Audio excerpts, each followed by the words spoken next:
We started at around 40, 50%. And at the time, like now, obviously we'll get to this part in a second, but at the time, this still felt like super powerful, right? Because it was just taking so much work from us. This is on a deflection rate, which is like an involvement rate of 70%. I think it was a bit lower then. So it was like involved in 50% and then solving about 50%. So that's like a quarter of our support conversations that we could just switch this thing on, and it was helping with, which was great. But the situation that we were in, and where I think the knowledge base is so important, is we had a knowledge base that was predominantly written by myself, and I'm not going to say I 100% knew what I was doing. I just kind of, would have a question come through, like I said earlier on, have a question come through, be like, oh, we don't have an article about this.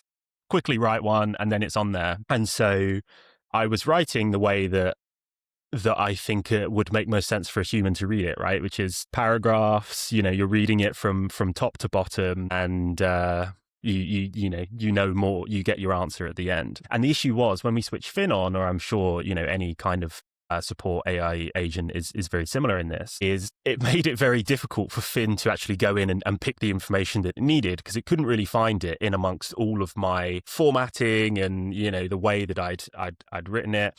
Some of our articles were just a video and no text, because it was just like, watch the video and then And so we did a whole revamp. We switched it on, we sort of did okay, and then we thought there's actually a lot of improvement that we could make, because Fin just isn't able to find the information that it needs, or it's getting confused and saying the wrong things. It's not taking into consideration some of the stuff we were speaking about earlier on in terms of the, personalization differences and user permissions and what they were using the platform for and all of that stuff. So we spent a lot of time redoing all of our articles, basically. We put together a template, which looks a bit funny because I've just downloaded it as a PDF here, but basically establishing every single article that we were going to write was going to follow the exact same structure.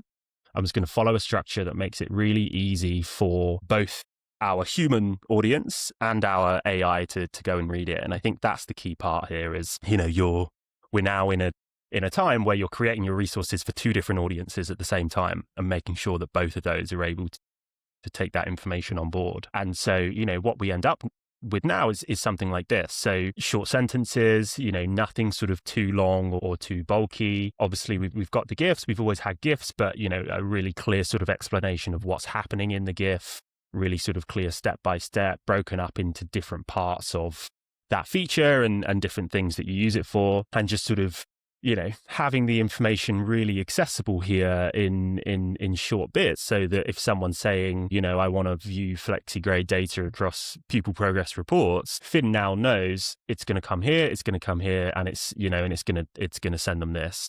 And before, all of this same information was still in here, right? So if you or me, or if any actual person was reading this, you'd be able to figure out the answer. But now people are interacting with your resources in a different way. We have far more people interacting with Fin, our AI agent, than we do actually reading the articles. So most people are getting this information as a kind of repackaged way. They're not coming here to read it. But once we did that, it really kind of, you can see around the time that we did, because I think we launched Fin towards the end of last year. We came into a really busy period and we're glad for the impact it was having sort of through that busy period.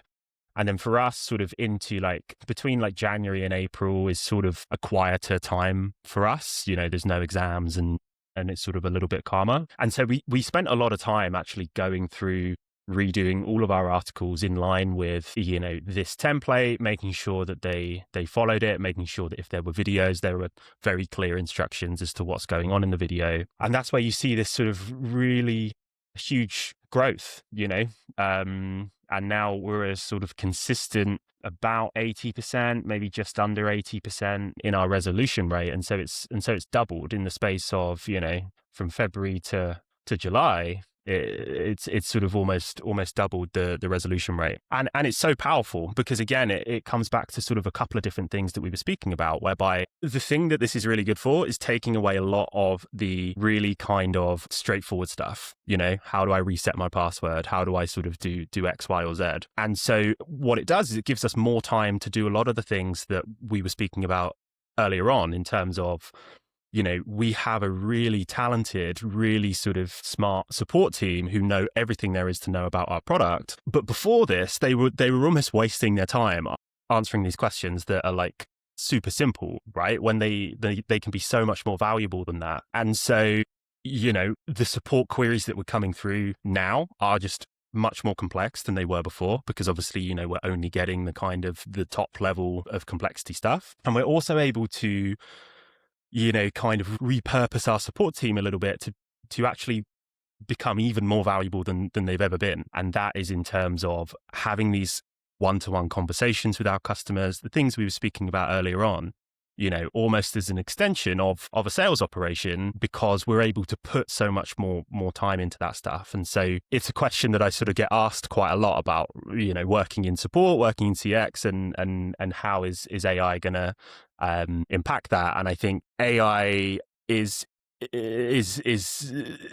obviously replacing some of the things that your support team does, but when your support team has more time, what you have is a number of incredible product experts who know everything about what your product does and everything about how people use it and the problems they have and the workflows that they go through. And when you think about it, that knowledge is so powerful for a lot of the things that we've been speaking about today, because if you can free up more of those people's time to really go into detail and sell, essentially, even though they're not selling an actual product, sort of selling to be able to get that time investment, it can be really, really powerful. Right. There is one thing I got really curious about.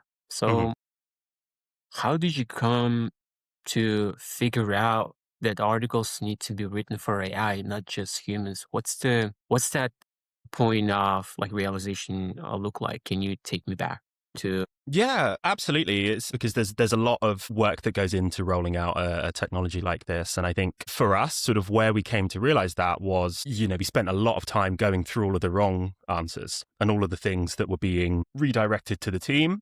And even just kind of asking the team anecdotally, what are the things that are being pulled through to you that the AI has not been able to answer. And the more that we were kind of looking at the things that were coming through, we were a bit like, well, we do have an article about that. That is on our help center. So why isn't it pulling it through? We're in a situation now where 25% of the stuff that's coming through is so specific to that user and their workspace and their account that, it needs one of our human team to get involved with. But a lot of it wasn't. And it was kind of like, okay, well, it's answering some of these questions fine, but then some it just isn't. And that was when we, really kind of took a look at our help center, and we did a lot of research and reading up as a team in terms of how to package information for an AI agent. How do we actually structure that, put that together, and what from our articles that we've got at the moment is working and what isn't. Say a good example of this is beforehand, we had a lot of help articles whereby the title of the article might be a question. It might be, how do I add an assessment? And so if somebody literally goes onto your chat and asks, how do I add an assessment? Great, problem solved. It would give them the right answer. But there's, 50 different ways you could ask that question with different language. And our AI wasn't picking up most of them. It was only picking up some that would, were sort of really close.